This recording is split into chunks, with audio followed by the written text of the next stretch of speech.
All right, guys, got a great show for you here today because we have 17 games we're going to break down. And of course, guys, we are coming off a perfect 4-0 day of personal sports bets on my website yesterday. But before we get into some more of that, just want to take a quick time out and welcome you to the video here today for Saturday, August 6, 2022. My name is Brock Page, and I do sports picks for free right here on YouTube. I also sell my personal sports bets on patreon.com/BrockPage. And once again, guys, I went 4-0 in all of my personal bets on that website yesterday. Now, that perfect day also improved our record to 3-0 in our last three $1.99 daily best plays on that very same webpage. And today's $1.99 daily best play, well, it's only going to cost you just $1.99. And the link for that play is in the description section below. Now, you may be wondering what the difference is between what I do here on YouTube and what I do on my website. Well, what I do here on YouTube is I'll handicap the entire slate of games in any given sport, side and total. And what I do on my website is I actually share with you which one of these free YouTube picks on my channel that I'm actually betting on personally. And with that, guys, let's go ahead and dive into some free content. We're going to take a look at the Braves squaring off against the Mets Game 1. And that's going to be a 1:10 Eastern first pitch. The Mets are minus $1.20, totals 9. David Peterson for New York, Jake Odorizzi for Atlanta. Now, Jake was definitely having a great year in Houston, but strikeouts were down this year for the righty. And out of the Braves' last three ball games, their pitching staff has allowed 15 total runs. Now, offensively, even though these guys have been great hitting for power this year, it certainly comes at a cost. This Atlanta lineup's in the bottom three in the majors right now in strikeouts per 9 at the plate. They're also squaring off against David Peterson, who's averaging over a strikeout an inning. Now, the lefty's got 86 Ks in just 73-plus innings. He's also 5-2 with an ERA in the threes. And in addition to winning 8 out of their last 10, the Mets have been nearly unbeatable against NL East opponents.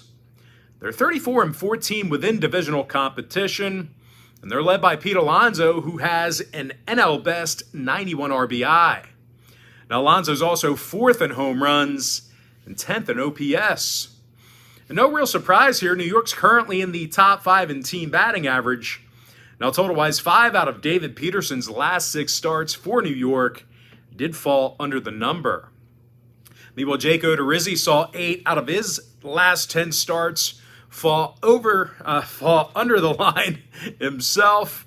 I'm going to lean toward the Mets minus 120 and the under 9 in Game 1. Next matchup, Marlins-Cubs, 2:20 p.m. East. Now, both teams are minus $1.10, pretty much a coin flip in this one. Total 7.5. Pablo Lopez for Miami, Drew Smyly for Chicago.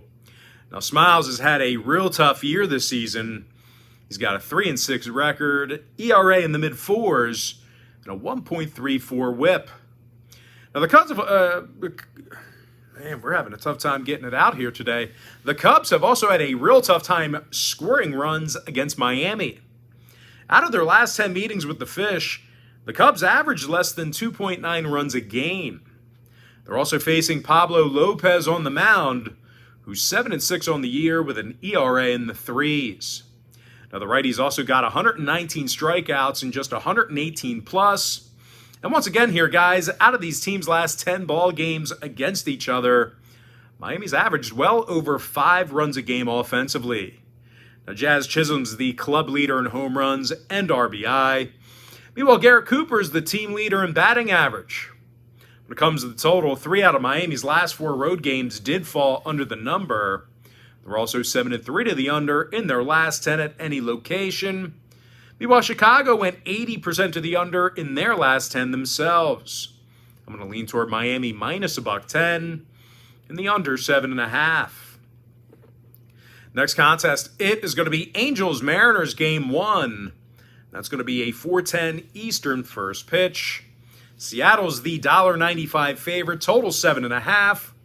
George Kirby for the M's, Jaime Barria possible for the Angels. And even though Barria has put up some really good numbers, the righty's got just one win this year through 53 innings. Now, LA has also dropped 5 out of their last 8 ball games, and they've had a tough time making contact with the baseball. Matter of fact, these guys strike out more times a game than any other team in the majors. They're also facing George Kirby here today, who really doesn't let games get away from him. He's taken the loss just 3 times in 73-plus innings. He also has an ERA in the 3s, and he averages a strikeout an inning. And that really shouldn't come as much of a surprise, as this Mariner pitching staff has been the strength of this organization.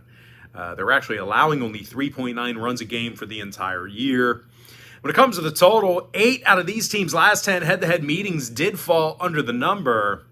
Seattle's also 64% to the under this year in their divisional home games. Meanwhile, the Angels on the other side... Oh boy, not this again. The Angels on the other side, they went 7-3 to the under in their last 10 themselves. I'm going to lean towards Seattle minus 1.5. And the under 7.5 in game 1. Next matchup, Pirates, Orioles, 505 East. Baltimore's minus 160, totals 8.5. Austin Voth for Baltimore.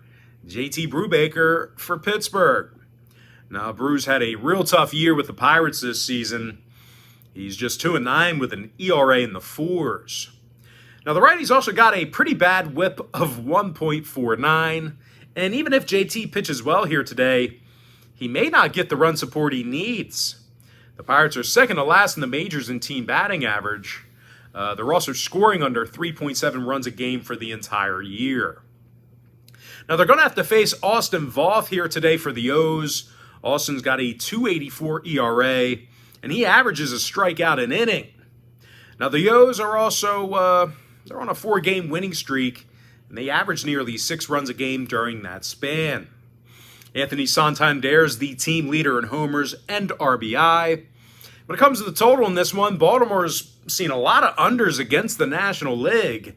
They're actually 12-3 to the under in their interleague contests. Meanwhile, Pittsburgh's gone 64% to the under this year when they bat first. I'm going to lean toward Baltimore minus 160 and the under 8.5. Next contest, Nats, Phils, 605 East. Philadelphia's minus 260, totals 9. Rangers Suarez for Philadelphia, Patrick Corbin for Washington. Now, Corbs has a staggering 15 losses on the year, along with an ERA of 6.57. The Nats have also dropped 7 out of their last 9, and they averaged only 2.4 runs a game in those losses. Now, this Washington lineup also struggles hitting the long ball. They're second to last in the league in home runs per contest. They're also facing Ranger Suarez, who's 7-5 this year with an ERA in the 3s. Meanwhile, the strength of this Philadelphia franchise here this year is their ability to hit the long ball. They're currently in the top 5 in homers, and they're actually led by Kyle Schwarber, who has an NL best 34 home runs. Meanwhile, teammate Alec Boehm, he's the club leader in batting average. The third baseman is hitting just about 300 at the plate, a couple points shy of 300. Yeah, I mean, he's essentially getting on base, 1 out of every 3 times. Well, not even getting on base. He's getting like a hit 1 out of every 3 times. But anyway, total-wise, Philadelphia went 7-3 to the over in their last 10 outings. Meanwhile, Washington went 60% to the over in their last 10 themselves. I'm going to lean toward Philadelphia minus 1.5 and the over 9. Next ball game, Astros Guardians, 6:10 p.m. East. Houston's minus 160, totals 9. Luis Garcia for the Stros, Cal Quantrill for Cleveland. Now, Cal's got an ERA in the 4s along with a 1.32 whip. Meanwhile, as a team, Cleveland's dropped 3 out of their last 4, and they allowed 25 total runs during that short span. Now, they're taking on a powerful Houston lineup who's in the top 3 in home runs. Yordan Alvarez has 30 homers and ranks second in the majors with a 1.062 OPS. And when it comes to making contact with the baseball, The Stros are actually in the top 3 in fewest strikeouts per 9 at the plate. Now, for some reason, the bats don't come alive here for Houston today. They still have a real good one in Luis Garcia on the mound. He's got an ERA in the 3s along with a 1.07 whip. He's also been a pretty big strikeout guy this year. He's got 112 Ks in just 106-plus innings. Now, when it comes to the number, Houston went 7-3 to the under in their last 10 outings. They're also 66% to the under when they travel. I'm going to lean toward Houston minus 1.5 and the under 9. Next ball game, it is going to be Rays Tigers 6:10 p.m. East. Tampa Bay is minus 260, total 7.5. Shane McClanahan for Tampa Bay. Garrett Hill for Detroit. Now, Hill has just 26 innings of work under his belt, and they haven't been all that great. He's just 1-3 during that short time frame with a 5.88 ERA. But even if Hill ends up, stringing together a few innings here today, this Tiger lineup, they've been anemic this season. They're dead last in homers, dead last in scoring. They're also taking on a Rays team who won their last 3 straight. They averaged just about 5 runs a game during that short span. Now, Yandy Diaz is the club leader in batting average at the plate. Meanwhile, Randy Arozarena leads the team in ribbies. Now, Tampa's also got one of the best pitchers in baseball on the mound here today in Shane O'Mac. McClanahan's actually got himself double-digit wins on the year, along with an ERA in the low 2s. But even more impressive than that, Shano's got 158 strikeouts and a .83 whip.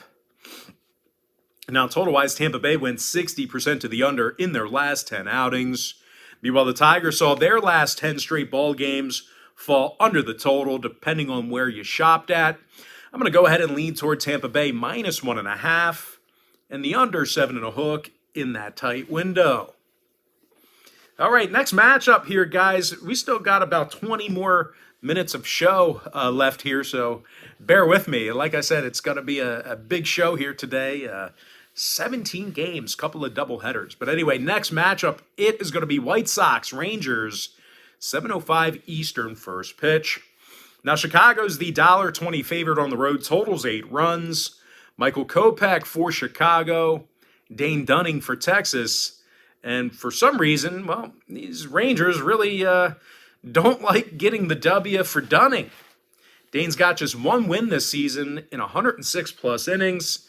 He's also got an ERA in the 4s along with a 1.43 whip. And even if he does pitch well, we're looking at a Ranger team who lost 4 out of their last 5, and they rank in the bottom 10 in team batting average. Now, they're taking on Michael Kopech on the bump here today for the Sox. Kopey's got an ERA in the low 3s along with a 1.20 whip. Now, Chicago's also done a real nice job getting base runners. They're in the top 5 in team batting average, and they're led by Tim Anderson, who's hitting a team-best .305 at the plate. Now, total-wise, Chicago did see their last 4 straight road games fall under the number. They're also 80% to the under in their last 10 at any location. Meanwhile, the Rangers, on the other side of things, they've averaged less than 3.6 runs a game in their last 10 meetings with Chicago. So I'm going to lean toward the White Sox minus $1.20 in the under 8. Next ball game I have for you, it is going to be Giants Athletics, 7:07 Eastern first pitch in the Battle of the Bay. San Francisco's the $2.20 favorite, total 7.5 runs. Carlos Rodon for San Francisco. Adam Oller for Oakland. Now, Oller's got just 1 win on the season, along with an ERA quickly approaching 8. And even if Oller can somehow keep him in the game, there's a pretty good chance they won't be able to score enough.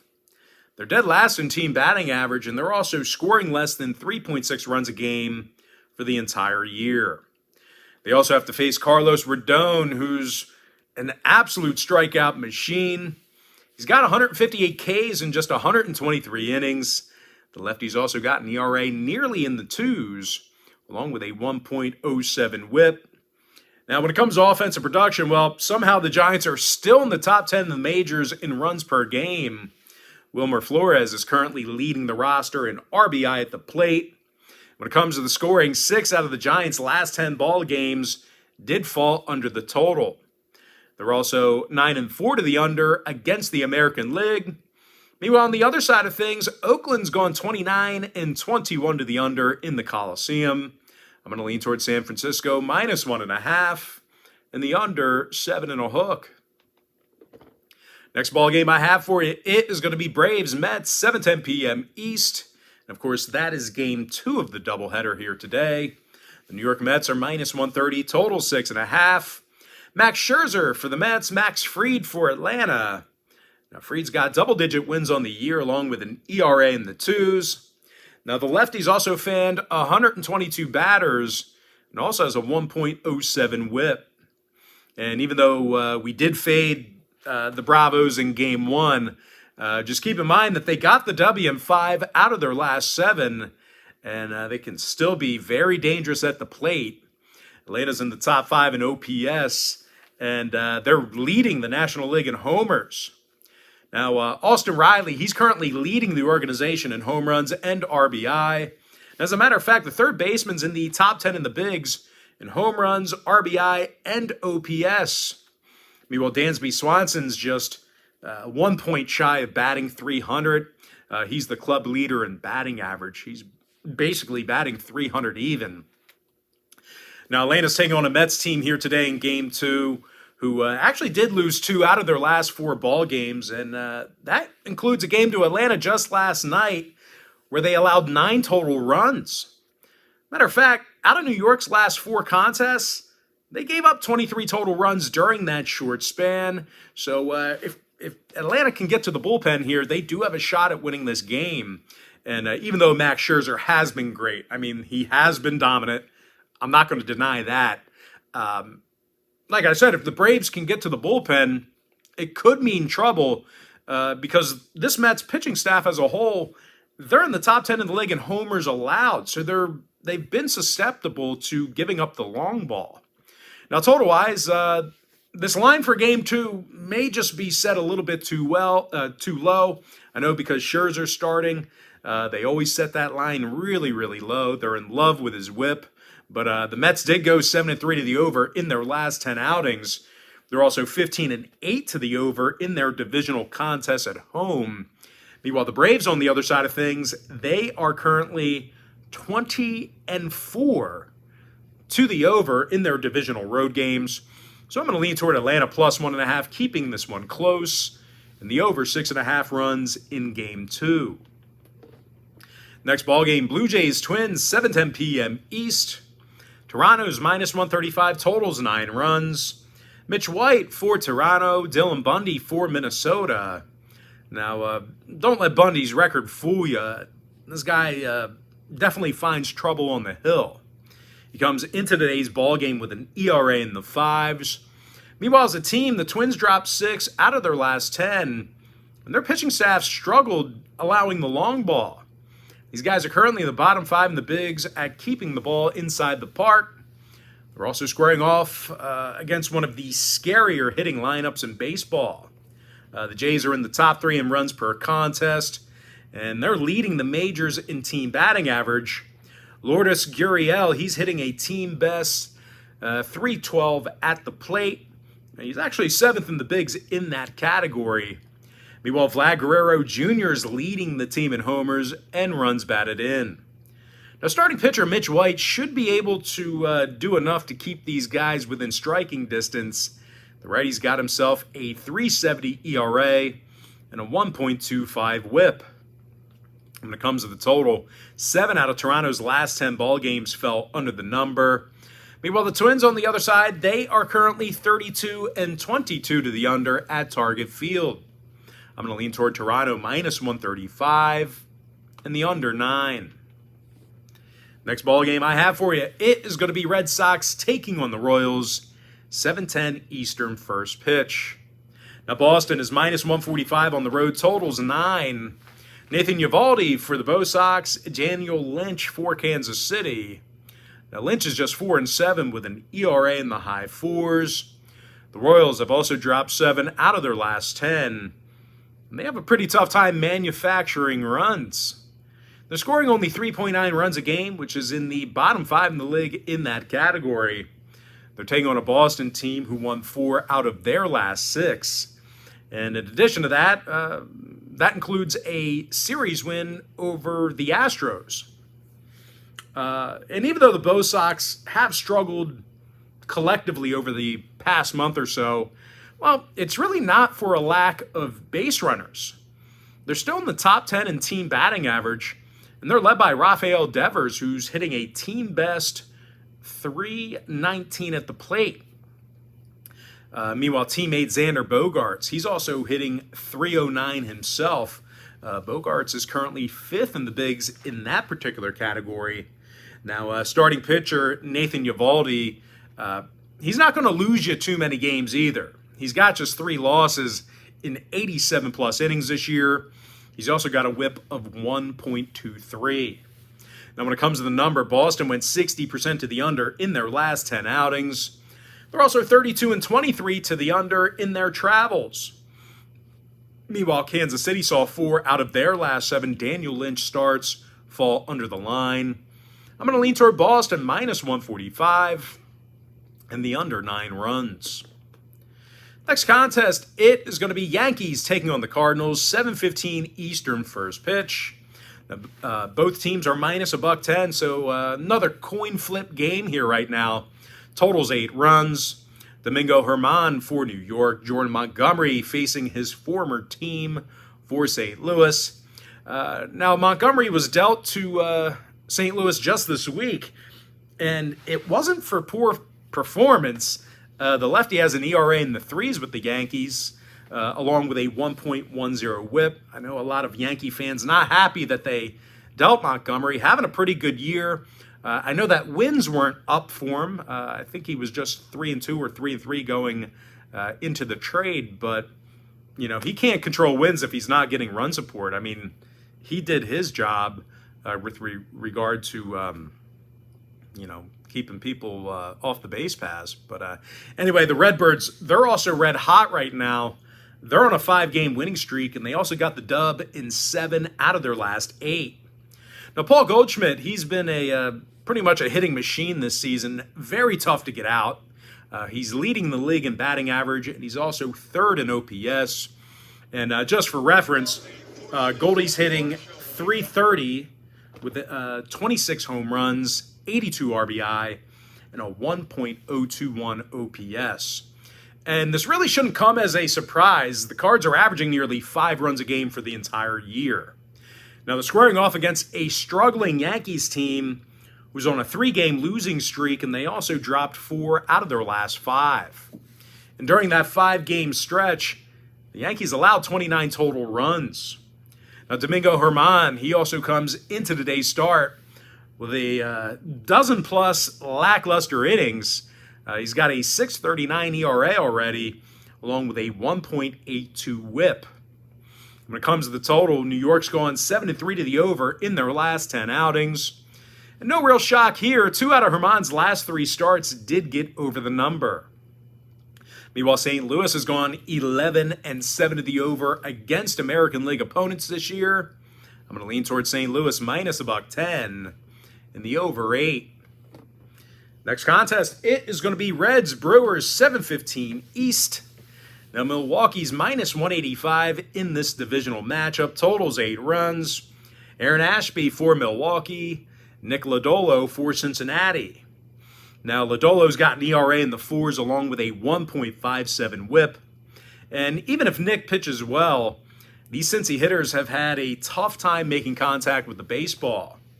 They're in the bottom 5 in strikeouts per 9 at the plate. They're also facing Aaron Ashby here today, who's a pretty big strikeout guy despite his record. The lefty's got 98 strikeouts in just 80-plus innings. Milwaukee's also won 3 out of their last 4 at home. They scored a lot of runs against the Reds in recent meetings. They're averaging over 7.5 runs a game in their last 10 contests with Cincy. Of course, Rowdy Tellez, he's leading the franchise in homers and RBI. Rowdy's actually in the top 10 in the majors in that runs batted in category. When it comes to the total, Milwaukee's 14-10 to the under in their divisional home games. Meanwhile, Cincinnati went 80% to the under in their last 10. I'm going to lean toward Milwaukee minus 185 and the under 8 runs. Next ball game, it is going to be Rockies D-backs, 8:10 p.m. East. Arizona's minus 175, totals 8 runs. Merrill Kelly for Arizona. Tony Sensatella for Colorado. Now, Antonio's got just 3 wins on the season with an ERA close to 5.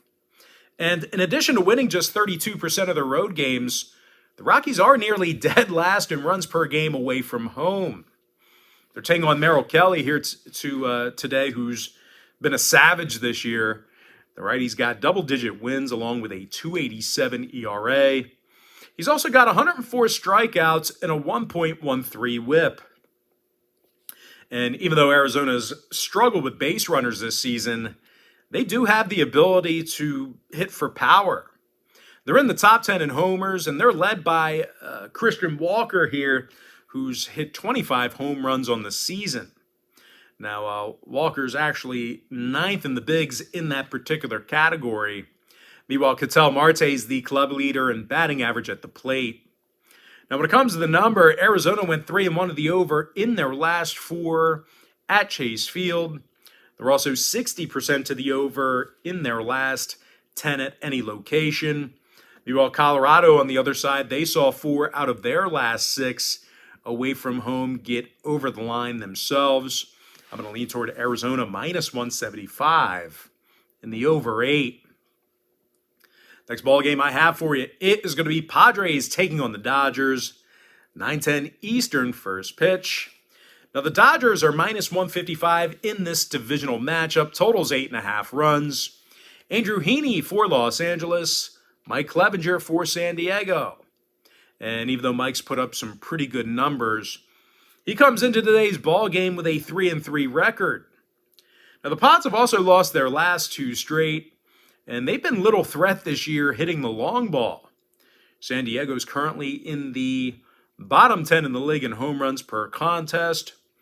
They're also facing Andrew Heaney for the Dodgers, who's got a .77 ERA and 23-plus innings of work.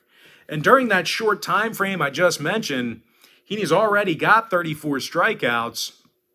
Now he's also backed by arguably the most dangerous lineup in baseball right now. These guys are leading the National League in scoring, and they lead the entire major leagues in OPS. Now Mookie Betts has a team-best 25 home runs on the year. Meanwhile, Freddie Freeman's hitting .324 at the dish as well. Now, when it comes to the number, LA's gone 7-3 to the over in their last 10 outings. They've also allowed over 6 runs a game in their last 10 meetings with their opponents here tonight. So with all that said and done, I'm going to lean toward the Dodgers minus 1.5. And the over 8.5 runs. But that, guys, we're going to jump into our next and final breakdown for the video. It's going to be the second of a doubleheader. I'm talking about Angels-Mariners Game 2. That's going to be a 10:10 Eastern first pitch. Seattle's the $1.50 favorite in Game 2, total 7 runs. Chris Flexen for Seattle, Reed Detmers for the Angels. Now, Detmer's been a solid starter here this year for LA.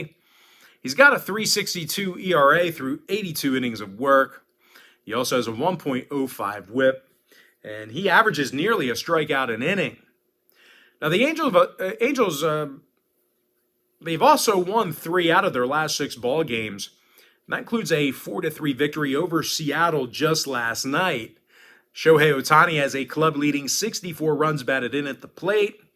Meanwhile, Taylor Ward leads the franchise in batting average. Now, they're taking on Chris Flexen here today, who's walked over 40 batters this year and has a 1.37 whip. Now, Flexen's also lost 8 games this season and comes into today's start with a losing record. Meanwhile, Seattle as a team, they've lost 5 out of their last 8. And they've struggled this year at the plate. They're in the bottom 10 in runs per contest. and they have a team batting average of just 233. Now, when it comes to the number, I do still think Game 2 should fall under the total, similar to my lean in Game 1. Seattle's going 31-20 to the under in all of their divisional games this season. Meanwhile, the Angels saw their last 3 straight on the road fall under the total as well. So I'm going to lean toward the LA Angels plus 1.5 and the under 7 runs. And with that, guys, now it's time for our quick pick recap. Powered to you by my website at patreon.com/BrockPage, where I'm coming off a perfect 4-0 day in my 4 personal sports bets on that website yesterday. I like the Mets minus 120, under 9 runs in Game 1. Give me Miami minus $110, under 7.5. I like Seattle minus 1.5, under 7.5 in Game 1. Give me Baltimore minus 160, under 8.5. I like Philadelphia minus 1.5, over 9. Give me Houston minus 1.5, under 9. I like Tampa Bay minus 1.5, under 7.5.